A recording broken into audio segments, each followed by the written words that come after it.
Liberté, égalité, amour. Quelle belle devise pour ce troisième et dernier épisode qui clôture ce buffet sur les accords. En cas d'amour podcast, Saison 4, l'amour. en chantier. Ce troisième épisode vous propose la fin de la lecture de l'accord de relation que nous avons élaboré pour nous. Si vous ne l'avez pas encore fait, nous vous recommandons vivement, bien sûr, l'écoute des 2 premiers épisodes de ce buffet. Que veut dire être là pour l'autre et comment ça se décline au pluriel? Comment accorder les besoins respectifs? Comment soutenir la liberté et les changements de l'autre? Que veut dire pour nous la proposition de Simone de Beauvoir d'aimer l'autre dans sa force? Bonne écoute. Ok, donc on a vu les ajustements mutuels, on a vu vivre en vérité, on a vu respecter nos libertés respectives, hein, on a abordé déjà ce sujet-là. Être là pour l'autre, si possible.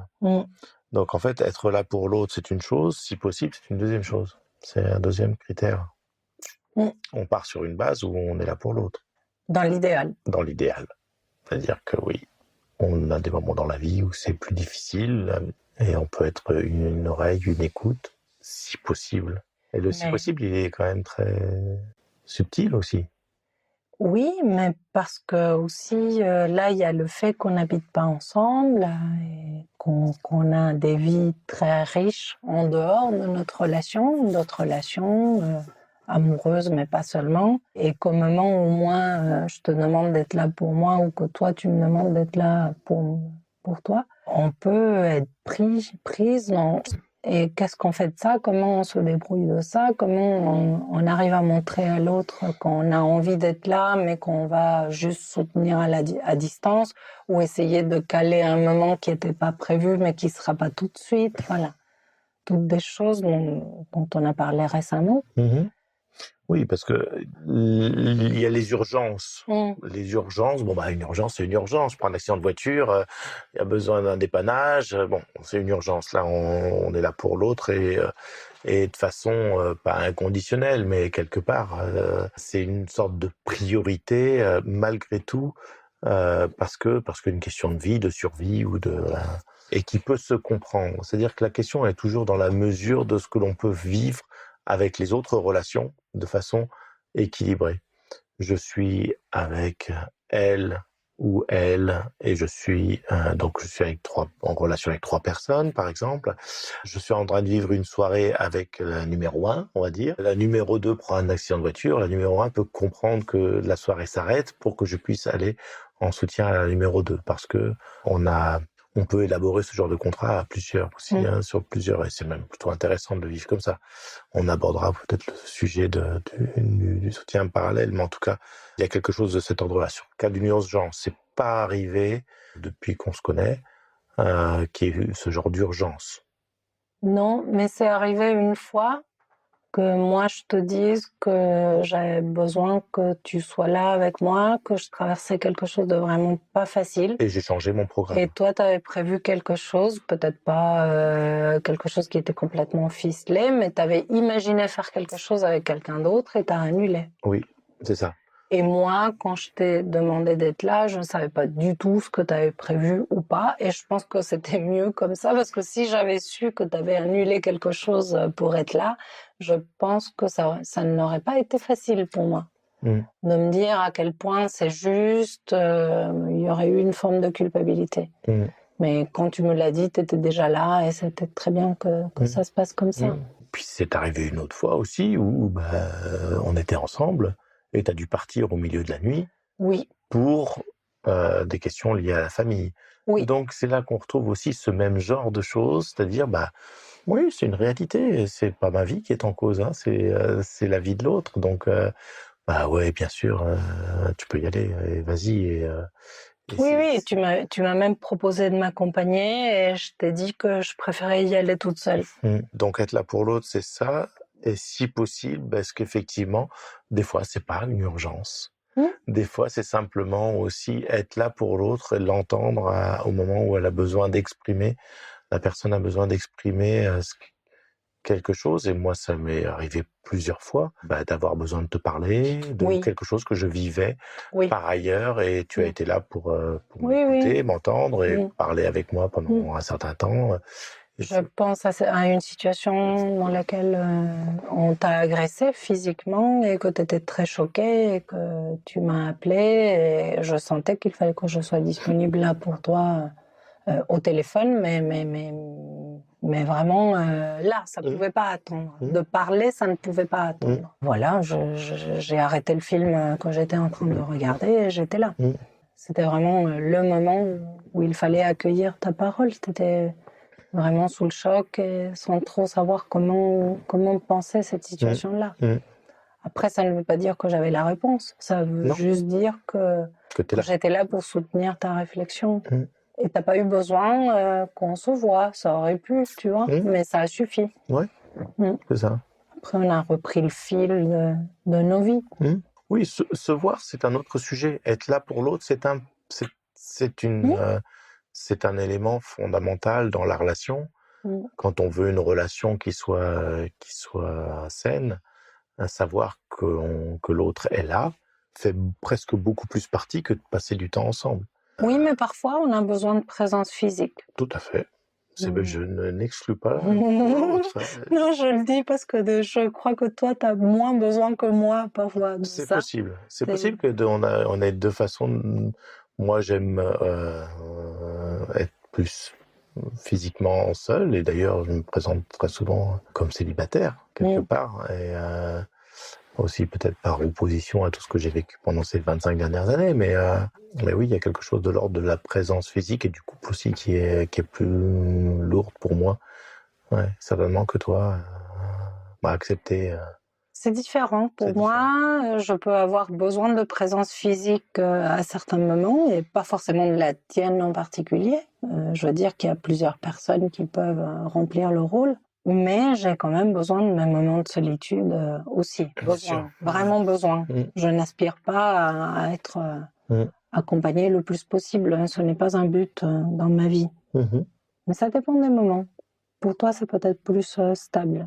Oui, Comme un non-besoin. là, on pourrait évoquer la façon de gérer le stress en soi, on a deux façons différentes de le gérer, qui fait que effectivement, on n'a pas les mêmes besoins en termes d'écoute et de présence pour partager ces moments-là difficiles. Autre partie de l'accord sur l'énonciation de nos envies ou de nos besoins, surtout des envies ou des besoins de changement. Oui, besoin ou envie de changement dans ce qu'on partage ou mécontentement éventuel. Bon, là, c'est vraiment la base de la communication, hein, pouvoir dire j'ai envie de ça, j'ai besoin de ça, ça a changé, qu'est-ce que t'en penses toi? C'est ça. Comment alors, tu te situes toi par rapport à ça? Là, pour moi, il y a un point qui est fondamental, c'est la question de l'expression de son besoin, de son avis, son attente, qui, dans les relations classiques, ont tendance à être des reproches. Ou des demandes supposées légitimes, c'est-à-dire... Alors, il y a des demandes supposées légitimes, mais il y a des reproches par rapport à des constats. Oui, mais il y a un truc... T'es jamais là, plutôt que de dire « j'ai besoin que tu sois là ». Oui, oui. Mais il y a aussi le fait que, imagine que moi, je me sens seule ou je suis jalouse. T'es mon compagnon tout à fait classique. Je me sentirais dans le droit de te dire tu fais pas ci, tu fais pas ça, ou tu restes à la maison. Peut-être pas énoncé comme ça. Chacun enrobe comme il veut sa manipulation, ou comme il peut, avec plus ou moins de subtilité. Mais ça serait je suis jalouse, tu ne sors pas avec ton ami. Ou je me sens seule, tu restes à la maison. Nous, on veut pas de ça. On veut pouvoir dire, écoute, je sais pas quelle forme ça prendrait, mais plutôt, j'ai envie de te parler de quelque chose qui me met dans une forme de malaise. Je ne dis pas que c'est ta responsabilité. Je ne te demande pas de faire ceci ou cela. Juste d'accueillir et de voir comment ça peut se transformer. Et souvent, juste l'énonciation de pourquoi je me sens seule ou pourquoi je suis jalouse. Si je sens ton écoute, ça suffit à désamorcer. Et souvent, derrière le reproche à l'autre, il y a quelque chose qu'on doit faire grandir en nous. C'est-à-dire que si je te dis je me sens seule, reste, je n'affronte pas la question de ma solitude intrinsèque au fait que je suis au monde et que je suis née seule et que je vais mourir seule, même si je suis mariée 80% de mon temps de vie. C'est une réalité qu'on a envie de fuir, mais nous, on n'a plus envie de fuir. Je pense qu'on a beaucoup réfléchi à ça. Mais que la plupart des gens ont envie de se leurrer vis-à-vis de ça. C'est aussi ce que promet l'amour romantique. Hein. Tout à fait. Donc, elle promet de ne pas vieillir seule. Donc, quand tu es dans un contrat tacite ou implicite d'amour romantique, normalement, tu n'es pas seul. Oui, et donc, l'être, c'est encore pire. Mais c'est la pire affaire de l'univers, parce que tu as 50% de chance d'être celui qui reste. Donc moi, je n'ai jamais compris que les gens fassent ce pari-là. C'est incompréhensible. C'est totalement incompréhensible. Il y a une illusion incroyable sur le fait qu'on ne va pas vieillir seul quand on est dans une relation exclusive. Et c'est encore pire pour les femmes, parce qu'en général, on choisit des partenaires du même âge ou plus âgés, et qu'on a une espérance de vie plus élevée. C'est ça. Donc, et qu'on se fait quitter, en général, 6 fois plus que les hommes. Ça, c'est des chiffres de recherche officielle, si on est malade. Donc, c'est une affaire épouvantable pour les femmes. Donc, c'est dit. Tout à fait. Donc, c'est important de dénoncer avec bienveillance ce qu'on a besoin, ce qu'on a envie et ce qui nous mécontente dans la relation, parce que ne pas l'énoncer, c'est quelque chose qui nuit à la qualité de la relation, donc à sa durabilité au final. Et si on l'exprime en plus sans bienveillance, c'est-à-dire avec reproche, on n'aborde pas le sujet de fond, et en plus on met l'autre dans une position de culpabilité, de culpabilisation, qui est une forme de manipulation sur laquelle on a peu de chances de construire une relation saine très peu à court terme. Court, moyen et long. Court, moyen et long, évidemment. Donc après, on arrive à un point qui peut sembler, qui est controversé et qui peut sembler très dur comme positionnement, mais on l'a écrit et c'est couché sur papier. Soutenir les envies, la liberté et l'autonomie et l'épanouissement de l'autre, même au détriment de ce qu'on partage, ou des changements nécessaires dans la relation pour qu'il puisse s'épanouir, se sentir bien dans ce qu'il vit. Oui. Je pense que ce point-là, il rejoint beaucoup le sujet de la compersion. C'est-à-dire, moi, si je t'aime, j'ai envie que tu sois heureuse. Donc, tout ce qui participera à ton autonomie, à la réalisation de tes envies, à l'expression de ta liberté ou à ton épanouissement, quitte à ce qu'on en partage moins, j'ai absolument aucun souci pour le pousser, quoi. Oui, et je pense que là, on est différents, c'est-à-dire que toi, ça va pas te faire souffrir. Moi, peut-être que ça va me faire souffrir, parce que si tu me dis que tu t'es pris de passion pour la planche à voile, et que tu vas aller passer des mois et des mois, je ne sais pas où, je pense que tu vas me manquer. Et toi, tu as un rapport au manque qui est différent, et c'est très bien, chacun comme il est. Moi, ça va être plus une position réfléchie. Là, c'est radical, en même temps, ce que tu proposes. Là, c'est une rupture complète. Tu vois, on n'est pas au détriment de ce que l'on partage, on n'est pas sur un ajustement de notre temps et de nos partages pour quelque chose qui nous réjouit, tu vois. Mais justement... Là, d'un seul coup, tu vas partir faire de la planche à voile à l'autre bout du monde et puis on ne va plus se voir. Donc là, mais je pousse à l'extrême pour montrer que dans l'idéal, moi, je veux tout soutenir. Ce qui peut arriver, c'est que ça ne devienne pas supportable ou trop souffrant. Et dans ce cas-là, comme on l'a déjà dit, la durabilité de la relation n'est pas un but en soi. Peut-être que ça tombera du côté de « Ok, tes envies s'avèrent incompatibles avec le fait que moi, je sois bien dans la relation. » Oui. Ça peut arriver. Mais il y a un autre point qui est important, c'est que ne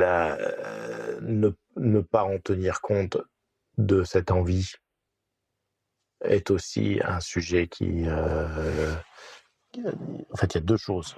la première chose, c'est si on ne tient pas en compte de cette envie, de ce besoin, de cette passion pour la planche à voile à l'autre bout du monde, et que donc on bride cette réalité-là. Donc forcément, on nuit à la qualité et à la durabilité de la relation. Oui. Si on ne la bride pas et qu'on la laisse vivre parce qu'on sent que c'est quelque chose que ça nous rend triste, etc. Parce que il y a quelque chose que l'on perd dans une forme de la relation va se transformer. La relation va se transformer. Est-ce qu'elle sera pour autant moins saine? Est-ce qu'elle disparaîtra définitivement? Est-ce que c'est vraiment une séparation? Est-ce que c'est une déception? On ne sait pas. On ne peut pas savoir. On peut pas savoir. Bon, c'est sûr que si je deviens capot dans un camp de concentration, je pense que tu seras contente. Bon, si je pars observer les baleines dans l'hémisphère sud, peut-être que là, tu seras peut-être jalouse ou envieuse que j'aille là-bas et que toi, tu sois obligé de rester ici, au bord de Loire. Ou juste triste de ton absence. Sans plus. Et sans plus. Et si par contre, j'imagine que je suis épris d'une femme qui m'a pris sous son emprise et qui t'a soustrait ou qui m'a soustrait simplement à ma propre liberté aussi. Hein. Ça peut être aussi ça, là, plus que de la tristesse, de la déception, peut-être aussi quelque chose. Au final, on s'aperçoit que peu importe ce qu'on laisse vivre, l'important c'est que ce qu'on laisse vivre fasse apparaître aussi des facettes de l'autre. Et on y lit au travers de l'expression de ses envies, de sa liberté, de l'expression des envies, de la liberté de l'autre, de son épanouissement, en fait, se révèle l'autre dans sa vérité. Oui, et ça nous permet de le connaître plus profondément. Absolument, ouais. Même si on y perd peut-être sur des temps de partage, sur des choses comme ça. Oui, parce que si tu restes collé à moi, tu seras toujours un peu pareil. Il y a des chances. Si tu vis d'autres moments ailleurs avec d'autres personnes, d'autres facettes de toi vont se révéler, dont tu me parleras ou qui vont venir nourrir ce qu'on vit nous aussi. Je pense que, moi, ce que j'entends en tout cas dans tout ça, c'est que encore une fois, c'est une question d'ajustement. Et qu'on s'ajustera à la réalité de l'autre, parce que quand elle existe, on trouvera forcément un moyen. Alors effectivement, si je suis à l'autre bout de la terre, ou si tu es reparti à Buenos Aires et que d'un seul coup il y a le confinement, ça devient plus compliqué de se voir. On partagera plus forcément les mêmes choses, mais ça arrive à tellement de monde sur Terre, que ce soit un accident, un handicap, un emprisonnement. On s'ajuste et on vit de nouvelles choses. On n'a pas peur de vivre des nouvelles choses, en tout cas. Oui. C'est quelque chose qui n'est pas dramatique. Oui. Peut-être qu'on peut lire 2 phrases qui ont beaucoup résonné pour nous et qui nous ont inspirés dans la préparation de cet enregistrement. Ce sont 2 phrases de Simone de Beauvoir qui nous ont bien inspirés. Donc la première... plutôt adressée aux femmes, d'ailleurs. Oui, mais on voit comment ça inclut, à la fin, on verra comment... Ceux qui s'adressent à la femme incluent l'homme et proposent un autre type de relation possible entre les deux. Pour moi, ça s'adresse aux femmes, mais à travers les femmes, ça s'adresse à une autre qualité de relation. Donc, elle disait... C'est extrait de son livre. Cette phrase, elle est extraite du Deuxième sexe. Et elle dit « Le jour où il sera possible à la femme d'aimer dans sa force, non dans sa faiblesse, non pour se fuir, mais pour se trouver, non pour se démettre, mais pour s'affirmer, alors l'amour deviendra pour elle, comme pour l'homme, source de vie et non mortel danger. » C'est poignant, je trouve. Complètement. C'est limpide. Il y a c'est une forme de d'appel à l'autoréalisation et à l'acceptation de la vérité qui est en soi. Et non plus l'adaptation de soi à l'autre parce que pour former quelque chose de convenable. Oui, et ne pas faire partir l'élan d'aller vers l'autre de ce qui nous manque ou d'une faiblesse, d'une carence, mais d'une vraie envie de partage à partir d'une certaine base d'autonomie ou au moins d'une démarche d'autonomisation, d'une envie de devenir le plus autonome possible, même si on l'est jamais complètement. Et on n'est pas obligé d'être autonome avant de rentrer dans une relation, quoique c'est fortement conseillé. Mais on fait là où on est avec ce qu'on a, comme on peut. Et elle propose vraiment autre chose pour qu'il y ait un amour plus égalitaire, qui soit source de vie et non mortel danger, ce qui est encore malheureusement d'actualité dans la réalité des relations qui se terminent par de la violence ou même des féminicides. Donc il y a un espoir là pour elle d'un autre type de relation si on arrive à construire autre chose. Donc notre accord, c'est notre humble contribution à la construction d'un autre type de relation et d'un autre type de contrat, de relation. Ce qui est important à dire aussi, pour moi, je trouve, par rapport à ce qui est écrit dans cette citation, donc le jour où il sera possible à la femme d'aimer dans sa force et non dans sa faiblesse, et ce que moi j'entends aussi, c'est qu'il s'agit que l'homme accepte que la femme aime dans sa force. Ça veut dire que l'homme aussi accepte de se montrer tel qu'il est. Et de ne pas avoir besoin de la faiblesse de la femme pour avoir l'impression d'avoir quelque chose à lui offrir ou à lui proposer ou à venir combler chez elle, pauvre petite chose dans ce monde dangereux. C'est ça. Et je pense notamment à l'aspiration que certaines femmes peuvent avoir, qu'on leur offre des cadeaux, qu'on leur paye des beaux hôtels, des beaux restaurants, qui peut, ou qu'on leur ouvre la porte, etc.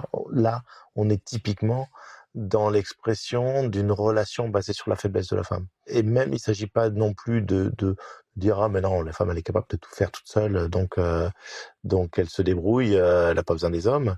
Non, il s'agit pas de ça. Il s'agit de se dire que la femme a aussi une force et dans cette force on peut l'aimer et elle peut aimer aussi. Ça veut dire qu'on donne en tant qu'homme, on donne aussi le pouvoir à la femme. Et il s'agit pas forcément de le donner aussi, hein. Il s'agit juste d'être. De constater et accepter qu'il soit là. C'est ça. Mais quand on parlait tout à l'heure d'être en vérité, le sujet d'être en vérité et de se montrer dans sa vulnérabilité ou dans sa faiblesse ou dans des choses moins glorieuses. Moi, par l'expérience, ce que je peux vivre avec toi, notamment, de me montrer parfois faible ou insuffisant et donc vulnérable vis-à-vis de toi, si je me base sur les règles du patriarcat. Je te donne un peu les rênes de la façon dont tu pourrais me maltraiter, si tu le voulais. Mais en fait, j'ai pas cette sensation-là. Mais ça, je trouve ça... Ou alors, tu as la confiance suffisante qui te fait savoir que je pourrais le faire, mais que je ne vais pas le faire. Que je vais pas me servir de ce que tu m'as confié dans un moment de vulnérabilité, de confiance, pour essayer d'asseoir un pouvoir ou une emprise ou l'utiliser pour te manipuler. Ce qui n'est pas le cas dans toutes les relations. Parce que c'est vrai que même si moi, dans d'autres relations, je l'ai fait, ça m'est revenu aussi, mais je n'ai jamais regretté de l'avoir fait malgré tout. C'est-à-dire ça a été utilisé contre moi. Je pourrais très bien considérer que puisque c'est ça, dans ce cas-là, je vais plus dire les choses, je vais le cacher, etc. Mais en fait, non, je veux continuer à être qui je suis. Et puis tant pis si on pense mal de moi, et tant pis si on utilise ce que je dis contre mon intérêt. Au pire, tu mettras des limites là où ça a été mal utilisé. Et tu continueras de le faire là où tu sens que c'est sûr pour toi. Et j'imagine que toutes les femmes qui aujourd'hui le vivent dans leur relation en tant soumise au patriarcat, la domination masculine qui utilise justement chaque détail.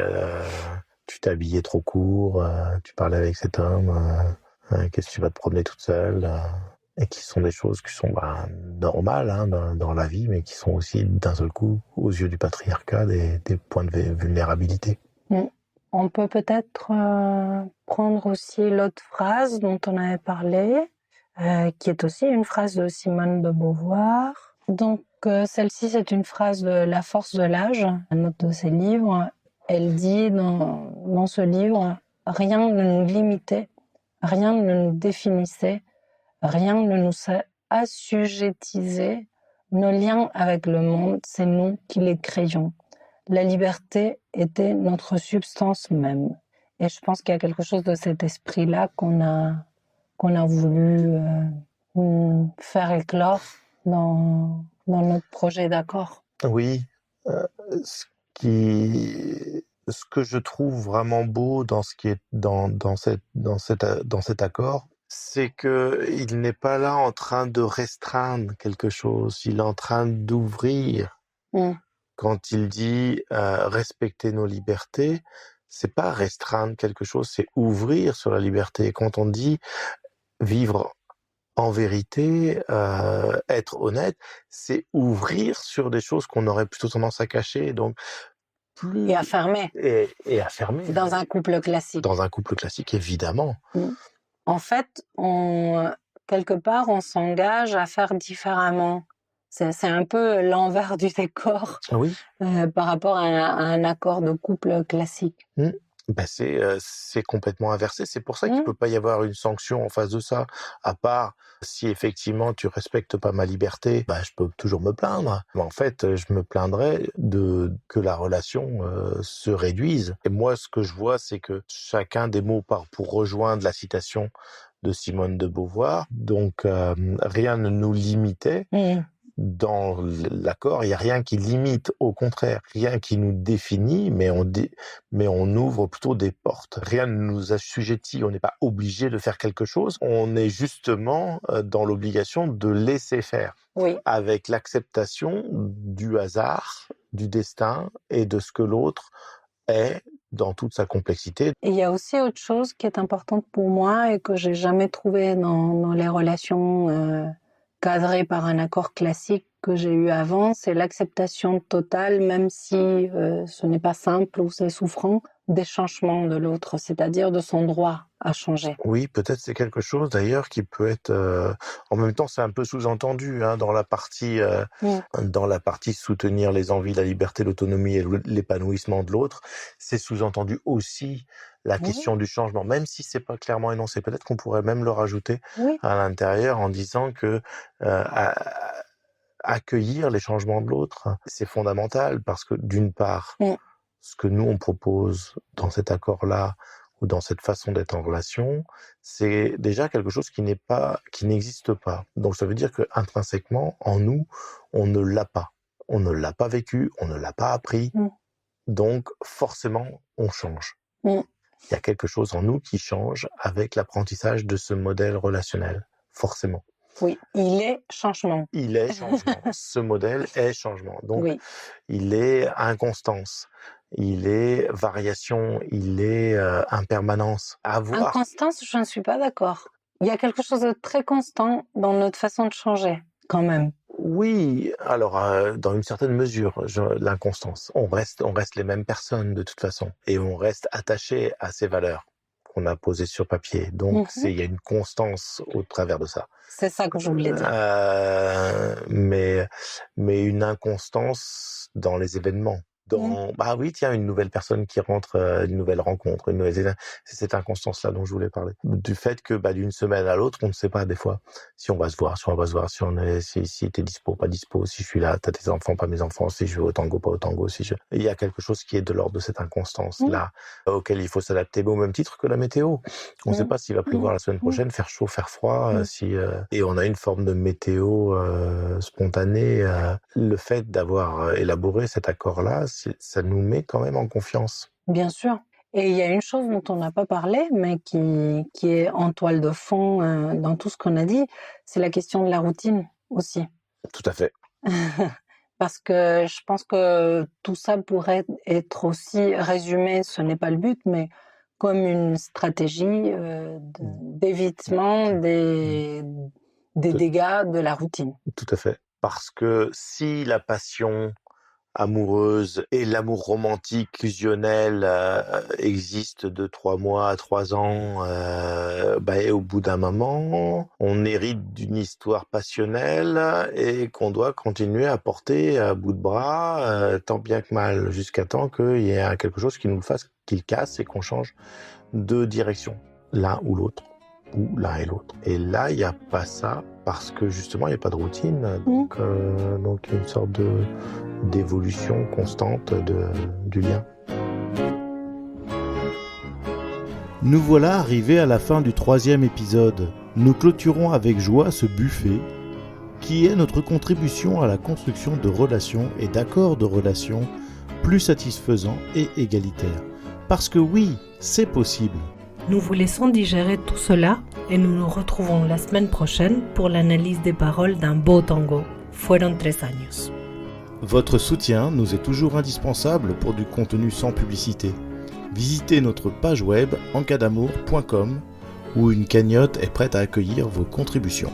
Et si vous avez envie d'aller plus loin dans une réflexion accompagnée, dans un espace plus intime, ou nous faire part de vos réflexions et commentaires, écrivez-nous à contact@encadamour.com.